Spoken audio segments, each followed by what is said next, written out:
Oke, langsung saja. Kali ini saya akan membahas seputaran asam humat atau humic acid. Dan kebetulan, nah ini adalah asam humat biang ya. Saya beli di online, ini harganya 35.500 gram, setengah kilo ya. Adapun manfaat yang paling utama dari asam humat ini, dia adalah biang pembentuk atau bibit pembentuk tanah humus, di mana tanah humus adalah tanah yang terbaik ya untuk pertumbuhan tanaman. Nah, bagi Anda pengguna tabu lampot atau tanaman buah dalam pot, maka asam humat ini adalah salah satu pupuk organik yang wajib Anda miliki.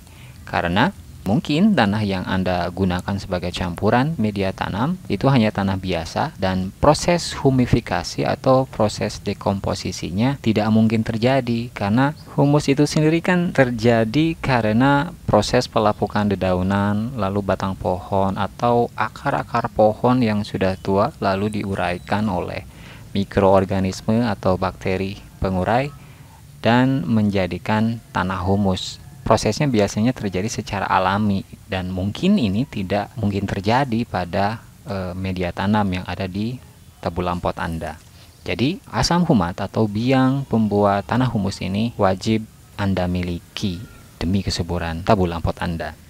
Nah, dengan asam humat ini nanti karakter tanah Anda akan memiliki sifat seperti tanah humus yang ideal untuk pertumbuhan tanaman, di mana media tanam Anda nanti akan diperbaiki secara fisiknya ya. Pori-pori dalam tanah akan menjadi lebih poros ya, atau lebih banyak pori-porinya.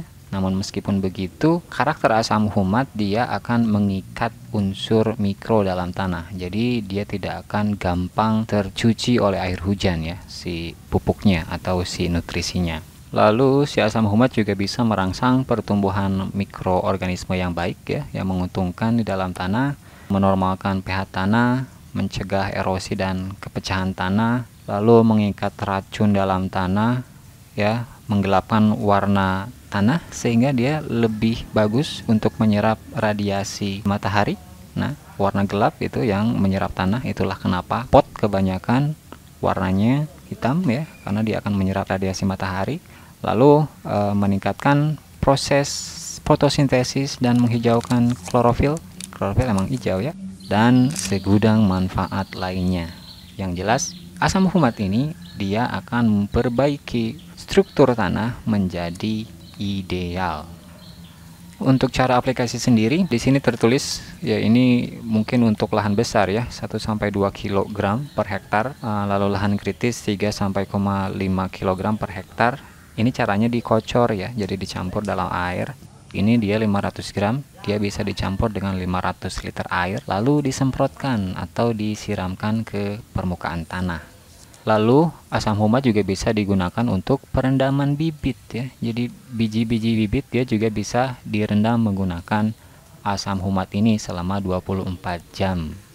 Adapun untuk tabu lampot, Anda bisa gunakan 2-4 gram ya, untuk per satu tanaman atau per satu pot ya. Airnya bisa disesuaikan saja. Agar lebih optimal, Anda bisa juga gunakan kapur dolomit, karena maksudnya asam humat ini dia akan larut atau bekerja lebih baik kalau kondisi pH tanahnya netral atau pH-nya bagus. Jadi usahakan Anda pakai kapur dolomit dulu sampai pH netralnya bagus, baru pakai asam humat ini. Lalu apa bedanya antara asam humat versus tanah humus versus kompos? Karena pada dasarnya ketiganya sama. Dari prosesnya sama, semuanya melibatkan proses pelapukan-pelapukan atau dekomposisi dari bahan organik. Nah, untuk itu mungkin nanti akan saya bahas pada video berikutnya. Oke, sampai sini saja dulu. Terima kasih telah menonton. Jangan lupa komen, like, dan subscribe-nya. Share juga. Sampai jumpa di video berikutnya.